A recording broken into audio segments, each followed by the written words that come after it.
అన్నదాత సుఖీభావది రేపు ఉగాది నాటికి డబ్బులు ఇస్తానని ఓ పక్కన చంద్రబాబు గారు ప్రకటించారు. ఫస్ట్ ఇయర్ అయితే ఇవ్వలేదు కరెక్టే. రెండో ఏడాది మాత్రం 2 కిస్తీలు వేశారు. సరే 20,000 కాకపోయినా ఆ 14,000 రూపాయలు ఇస్తున్నారు. జగన్ టైంలో 7,500తో పోల్చుకుంటే డబ్బులు దగ్గరగా. అదే సందర్భంలో ఫస్ట్ కిస్తీ అయిపోయింది, సెకండ్ కిస్తీ అయిపోయింది. ఈ నెల ఉగాది రోజున మూడో కిస్తీ వేస్తానని కూడా ఇవాళ ప్రకటించారు. పేపర్లో కూడా వచ్చింది. అయితే అన్నదాత సుఖీభావని రైతులు మోసం చేశారు. కేంద్రంతో సంబంధం లేకుండా 20,000 ఇస్తానన్నాడు. ఇప్పుడు కేంద్రంతో కలిపి 20,000 విడతల వారికి ఇస్తున్నారు. కౌలు రైతులకు కూడా ఒక్క పైసా ఇవ్వలేదు. ఉచిత పంటల బీమాను పూర్తిగా రద్దు చేశారు. గత ఏడాది అక్టోబర్లో మేందా తుఫాన్ వచ్చింది. లక్షల మంది రైతులు నష్టపోతే ఇప్పటివరకు ఇవ్వలేదు. రాష్ట్రంలో ధరల స్థిరీకరణ కోసం ఎంతో చేశాం మేము. ఏ రైతుకైనా గిట్టుబాటు ధర లేకపోతే ఆర్బీకే ద్వారా ఆదుకున్నాం. దళారుల వెన్నులో వణుకు పుట్టించాం. గత ఏడాది వరి, మొక్కజొన్న, కందులు, మినుములు, టమోటా అన్ని పంటలకు ధరలు పడిపోయినాయి. ప్రభుత్వం పట్టించుకోలేదు. 16 రోజులు అసెంబ్లీలో ఒక్క మాట లేదు రైతులను ఆదుకుంటామని. ఎమ్మెల్యేలకు ఆటలు పాటలు సాగుతున్నాయి అంటూ విమర్శించుకొచ్చారు. అన్నదాత సుఖీభవ అన్నాడు రైతులను మోసం చేసేందుకు. అప్పుడేమన్నాడు? పిఎం కిసాన్ కాక అన్నదాత సుఖీభవ పేరుతో నేను నెల 20,000 ఇస్తా, నేను సంవత్సరానికి 20,000 ఇస్తానన్నాడు.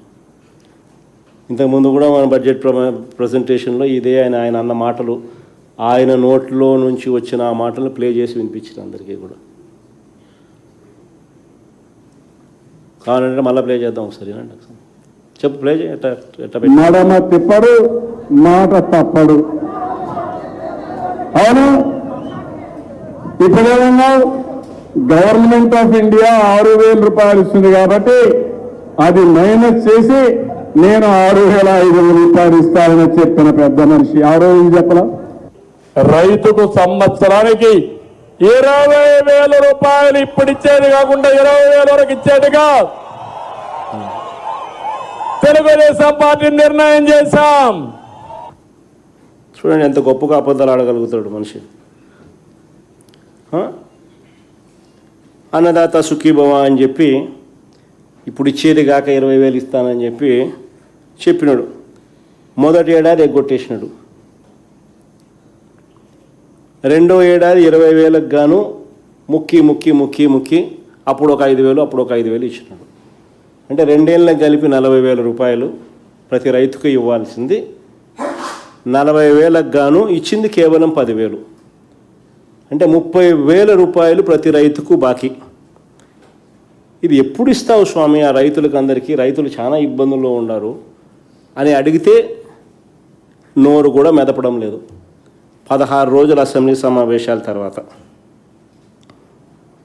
పైగా మా ప్రభుత్వ హయాంలో 53,52,000 మంది రైతులకు మా ప్రభుత్వ హయాంలో రైతు భరోసాను వర్తింపజేసి మేము ఇస్తే, ఈయన హయాంలో ఈయన 46,85,000 మందికి కుదించేసినాడు.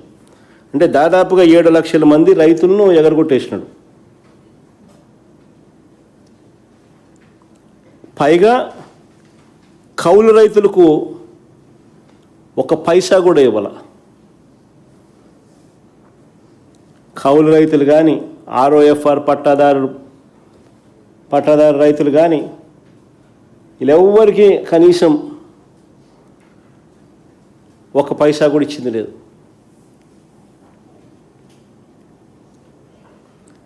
పదహారు రోజులు అసెంబ్లీ తర్వాత వీటి గురించి ఎందుకు మాట్లాడలేదయ్యా అని అడుగుతా ఉన్నాం. 2023-24 ఖరీఫ్లో 2023-24 ఖరీఫ్కు సంబంధించి 2024 జూన్లో రాష్ట్ర ప్రభుత్వం ఇన్సూరెన్స్ ప్రీమియం రైతుల తరపున కట్టాల్సింది కడితే, కేంద్రం వాళ్ళు ఇవ్వాల్సింది కూడా దానికి జత కలిపి రైతులకు ఇన్సూరెన్స్ కంపెనీలు పంట నష్ట పరిహారం డబ్బులు ఇస్తాయి. అలాంటిది ఈ పెద్ద మనిషి అధికారంలోకి వచ్చినాడు. జూన్ 2024లో డబ్బులు కట్టాల్సింది కట్టకపోవడంతో 834 కోట్లు కట్టకపోవడంతో రైతులు ఏకంగా 1,324 కోట్లు నష్టపోయినారు. ఉచిత పంటల బీమాను పూర్తిగా రద్దు చేసి రైతులను గాలికి వదిలేసి చంద్రబాబు నాయుడు గారి నిర్వాకాల వల్ల 2023-24, 2024-25 ఈ 2 వ్యవసాయ సీజన్లకు సంబంధించి రైతులు ఏకంగా 3,500 కోట్ల రూపాయలు నష్టపోయారు. ఉచిత పంటల బీమా తీసేయడం వల్ల. వీటికి సంబంధించి ఈ డబ్బులు ఎప్పుడు ఇస్తారయ్యా స్వామి అని అడిగితే చంద్రబాబు నాయుడు గారి దగ్గర నుంచి 16 రోజుల అసెంబ్లీ సమావేశాలు జరిగినప్పటికీ కనీసం వీళ్ళ నోట్లో నుంచి ఒక మాట రాల.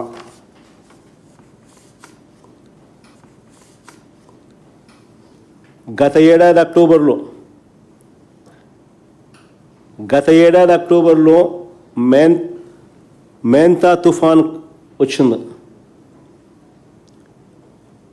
ఈ మోంతా తుఫాన్ అన్నది ఏదైతే గత ఏడాది అక్టోబర్లో వస్తే లక్షల మంది రైతులు నష్టపోతే రూపాయి ఇన్పుట్ సబ్సిడీ ఇవ్వాల.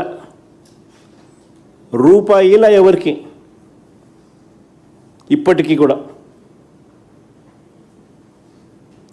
ఎప్పుడు ఇస్తారో అని చంద్రబాబు నాయుడు గారిని గట్టిగా నిలదీస్తూ అడిగితే 16 రోజుల అసెంబ్లీ సమావేశాలు అయిన తర్వాత కూడా కనీసం వీళ్ళ నోట్లో నుంచి ఒక్క మాట రాదు.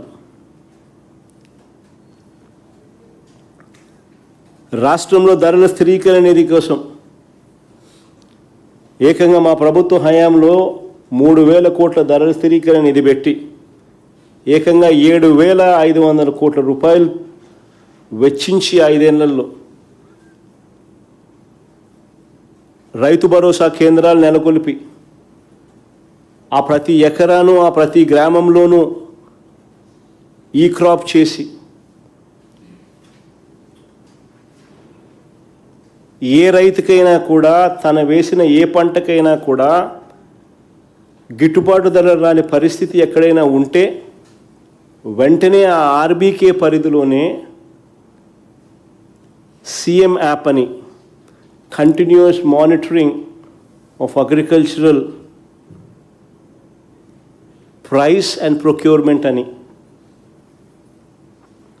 మార్క్ఫెడ్కు జేసీని జాయింట్ కలెక్టర్ను జాయింట్ ఎండీగా చేసి మార్కెట్లో కాంపిటీషన్ క్రియేట్ చేస్తూ ఎప్పుడు రేటు పడిపోయినా కూడా ఆదుకుంటూ ఏకంగా 7,500 కోట్ల రూపాయలు ఖర్చు చేసి వైఎస్ఆర్సీపీ ప్రభుత్వంలో ప్రతి ఆర్బీకే పరిధిలో పోస్టర్లు పెట్టేవాళ్ళం.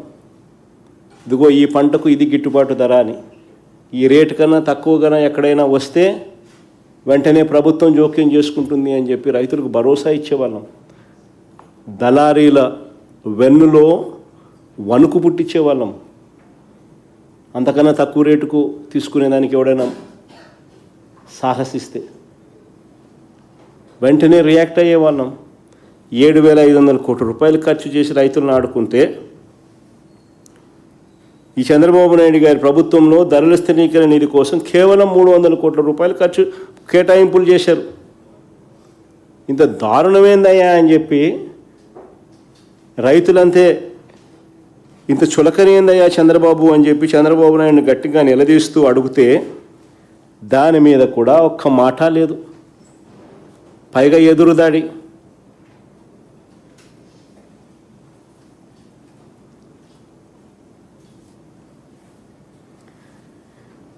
గత ఏడాది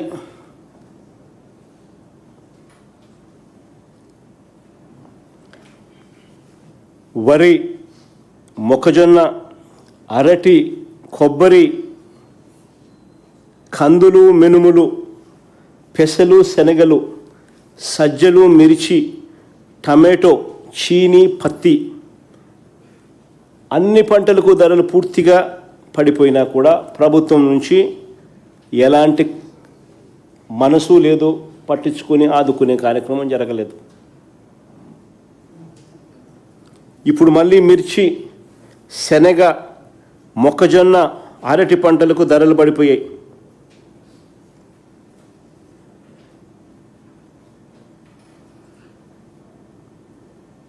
ఆశ్చర్యం కలిగిస్తుంది. 7,500 కోట్లతో మేము ఆదుకున్న పరిస్థితి చూసి వీళ్ళు అరకొరగా 300 కోట్లు బడ్జెట్ కేటాయింపులు చేసే తీరును చూసినప్పుడు, నెల రోజుల క్రితం 26,000 ఉన్న మిర్చి రేటు ఈరోజు 18,000కు పడిపోయింది. అయినా పట్టించుకునేవాడు ఎవడు లేడు.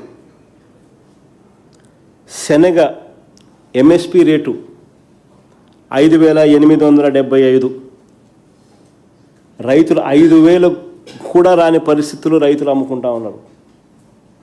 5,000 కూడా రైతులకు గిట్టడంలా, పట్టించుకునే పరిస్థితి లేదు. మొక్కజొన్నకు ఎంఎస్పి 2,400 రూపాయలు ఎంఎస్పి అయితే రైతులు 1,400, 1,500 రూపాయలకు అమ్ముకుంటా ఉన్నారు. పట్టించుకునే పరిస్థితి లేదు. ఈ ఒక్క పంట మీదనే దాదాపుగా రైతులు నష్టపోతా ఉన్న ఈ 1,000 రూపాయలను లెక్కేసుకుంటే ఒక్క మొక్కజొన్న విషయంలోనే రైతులు 3,500 కోట్లు నష్టపోతూ ఉన్నారు. అయినా మార్కెట్లో కాంపిటీషన్ క్రియేట్ చేసేది లేదు. అరటి, మళ్ళీ ఈ సంవత్సరం కూడా అరటి టన్ను 5,000కు అమ్ముకోవాల్సిన పరిస్థితి. మా హయాంలో 30,000 రూపాయలు టన్ను అమ్ముకున్న పరిస్థితుల నుంచి ఇప్పుడు 5,000 రూపాయలకు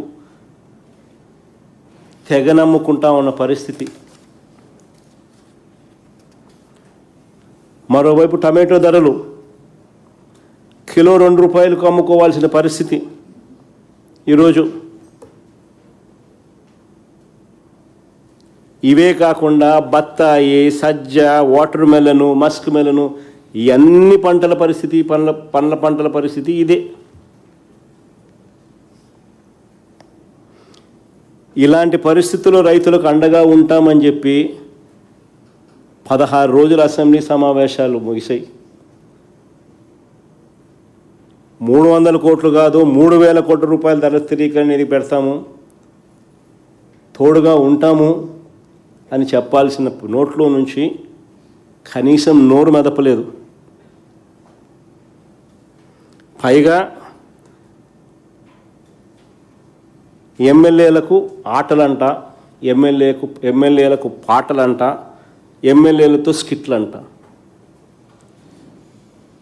అసలు అసెంబ్లీ సమావేశాల్లో వీళ్ళు బిహేవ్ చేస్తామన్న తీరు చూస్తే ఇంత దారుణమైన పరిస్థితుల్లో రైతన్న కొట్టుమిట్టాడుతూ ఉంటే వీళ్ళ ఆటలు, వీళ్ళ పాటలు, వీళ్ళ స్కిట్లు.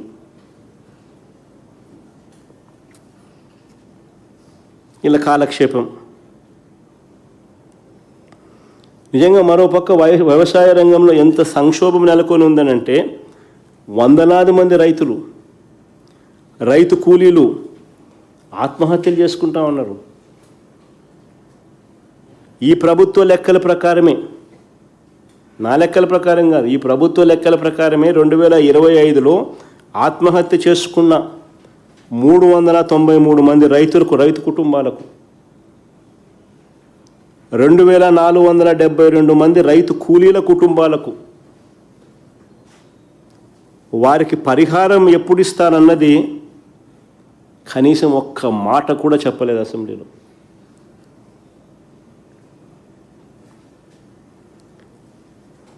వ్యవసాయ రంగంలో ఉన్న సంక్షోభం గురించి, రైతుల కష్టాల గురించి చర్చించడం, మాట్లాడడం, వారికి భరోసా ఇవ్వడం, ఇటువంటివన్నీ కూడా కనీసం మచ్చుక కూడా చేయలేదు.